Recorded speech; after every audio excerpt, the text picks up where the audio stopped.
ካለው ስቃይ ብዛት የተነሳ ወደ እግዚአብሔር መመለስ ወደ እግዚአብሔር ጮው ታቦቱ ተማርኮ ቆየ ሁሉም ነገር በቆየ ሰዓት ላይ ወደ እግዚአብሔር ጮው ሳሙኤል እንደዛ ነው የሚጽጥቃ ተሰብስበዋል ወደ ሚጽጥቃ ምን አደረጉ ተሰብስበው በዚህ ውስጥ ሶስት የሆኑ መሰረታዊ ነገሮችን እንማማራለን በጣም ሶስት የሆኑ መሰረታዊ ነገሮችን ስለሚጽጥቃ ሙቭመንት ስናነሳ ወይም ደግሞ የቤተ መቅደስ ንቅናቄ እንላለን እንግዲህ የቤተ መቅደስ ንቅናቄ ወይም ደግሞ እግዚአብሔር ስለ ቤተ መቅደስ ከብሉይ ኪዳን ጀምሮ ያወራ ነበር ስለ ድንኳን ስናነሳ ለምንድን ነው ድንኳን በሕዝቡ መካከል ቢሆን ያለው እግዚአብሔር በድንኳኑ ውስጥ ሆኖ ከሕዝቡ ጋር ለማውራት ነበር ሐሳብ በድንኳኑ ውስጥ ሆኖ ከሕዝቡ ጋር መገናኘት ነበር ያ መገናኛው ድንኳናችን ማነው አሁን ክርስቶስ ነው በክርስቶስ አማካኝነት ነው ከእግዚአብሔር ጋር መገናኘት ይችላል እና ስለ ቤተ መቅደስ ንቅናቄ ሲነገር ምንድን ነው ስለ ቤተ መቅደስ እንግዲህ በብሉይ ኪዳን ዘመን ቤተ መቅደስ ውስጥ ያለው እያንዳንዱ ነጸብራቅ እያንዳንዱ ኢሜጅ እያንዳንዱ ነገር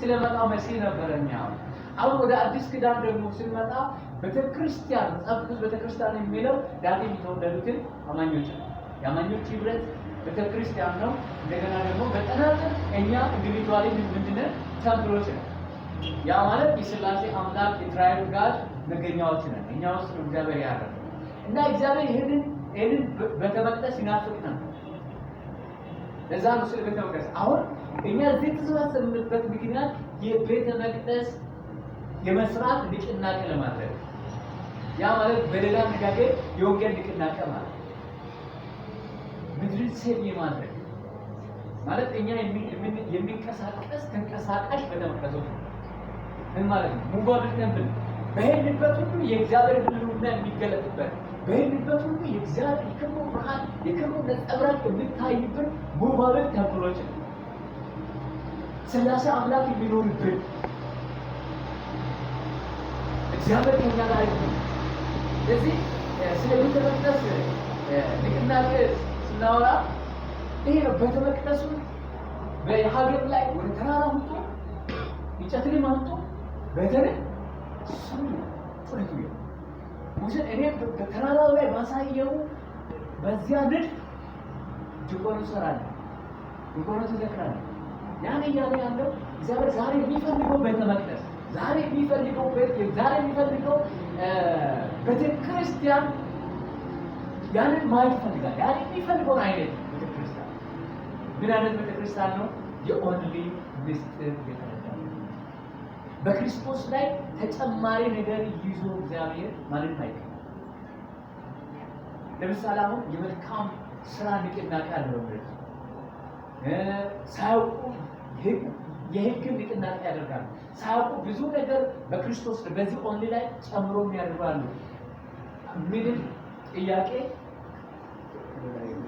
ምልክት አይደረግበትም እግዚአብሔር አይቀበልም እግዚአብሔር ምን አደረገው እግዚአብሔር አልቀበለው ታላ ይቀበል በቃ ማለት እኛ ስር እናሰምራለን እግዚአብሔር ለምን ሲባል እንግዲህ ሆነ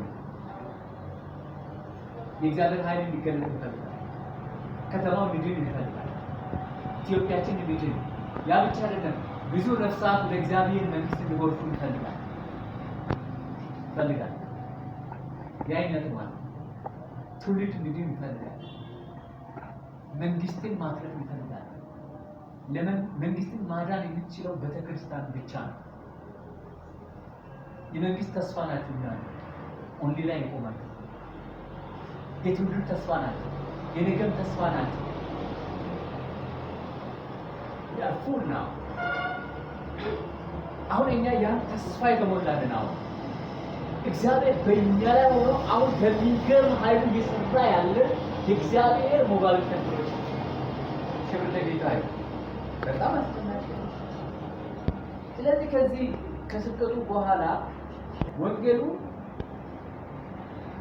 የሁሉም ነገር መፍትሄ መሆኑን አውቀን እናደርጋለን ማለት ወንጌል ብቸኛ መልስ በቃ ለሁሉም ነገር መልስ ለዚህ ነው እነዛ 120ዎቹ ለሞት ራሳቸውን ሰጥተው ይሰበሰቡ ይደርሳል ከዚህ ውጪ ሌላ መልስ የለም ሙሉ መልስ ነው ወንጌል ሙሉ መልስ ነው እዚህ ስብከት የምናገኘው ይሄ ነው በኋላ እንጆይ የምናደርገው ሳምንት ሙሉ የምናገኘው ይለሰው ለካስ ሙሉ መልስ በእጄ ላይ ምን አለ ሙሉ የሆነ መልስ ሙሉ መልስ አሁን ምንናወጣ ለዚህ ነው ቅድም በሮሜ መጽሐፍ ላይ አስደናቂ ነው። ሞት ቢሆን ሕይወት ቢሆን ያለው ቢሆን የሚመጣው ቢሆን መላእክቶች ቢሆኑ በክርስቶስ ኢየሱስ ከተገለጠልን ፍቅር ምን ሊያደርጉን አይችሉም? ሊያወጡ አይችሉም። የእግዚአብሔር ፍቅር በልጁ በክርስቶስ ኢየሱስ ውስጥ ተደርጎ ለኛ ምን ተደርጎና ተሰጥቶናል። ከዚያ ፍቅር እኛን ሊያወጣን የሚችል ምንም ነገር የለም። ወንጌል ማለት እሱ ጋር ከወንጌሉ ውጭ የሆነውን ነገር እንቃለን። ከዚህ በኋላ ወንጌሉ ብቻ በቂ ነው። ከወንጌሉ ውጭ የሆነውን ነገር ወደ መናቅ እርምጃ የሚወስደን ቃል ዛሬ እናገኛለን። ለዘመናችንና ለቤተሰቦቻችን እንዲሁም ለቀጣዩ ትውልድ ወንጌሉን ለማድረስ እንነሳሳለን። ዛሬ መልስ ነው የምንቀበለው። ምንድነው የሚታደሰው? የመጀመሪያው ነገር ወንጌሉ ብቻ የሰጠንን ማንነት እግዚአብሔር ዛሬም አውቀን እንድንደሰት ሳሙኤል ምንድነው የምጽዋ ንቅናቄ ያደረገው? እስራኤልን ወደዚያ ማንነታቸው ወንጌሉ ወደ ሰጣቸው ማንነት የሚመለስ ንቅናቄ ነው ያደረገው። አንደኛ ሳሙኤል ምዕራፍ 7 ላይ ሳሙኤል ያደረገው ንቅናቄ ምንድነው? ህዝቡን እስራኤልን ወደ ማንነታቸው ወንጌሉ ወደ ሰጣቸው ማንነት እንዲመለሱ ያደረጋቸው። እግዚአብሔር ከሰጣቸው ማንነት ወደ ጣዖት አምልከው ሄደው ነበር። ጣዖትን እያመለኩ ነበር። እግዚአብሔር ረስቷል። ወደዛ ወደ ተስፋይቱ ምድር ከገቡ በኋላ በዛ በምድረ በዳ ላይ ያሉት ታምራት እያንዳንዱ ምልክት መናው ቆመ። ሁሉም ነገር ሲቆም ልክ ወደ ተስፋይቱ ምድር ወደ ከነዓን ከገቡ በኋላ እዛው ሀገር ያለውን ባህል እዛ ያለውን ካልቸር እዛ ያለውን ስልጣኔ ፈለጉና ወደዛ ጣዖት አምልኮ ገቡ። እግዚአብሔር ትቶ ወደ ጣዖት አምልኮ ሲገቡ ሳሙኤል ተመለሱ አላቸው። ልክ ነው። ስልጣኔ ያስፈልጋል፣ ብዙ ነገር ያስፈልጋል፣ መማር ያስፈልጋል። ግን ከኦንሊ ጋር ነው። ኦንሊ ውስጥ ከገባን በኋላ ሁሉንም እናደርግ። እግዚአብሔር ይመስገን።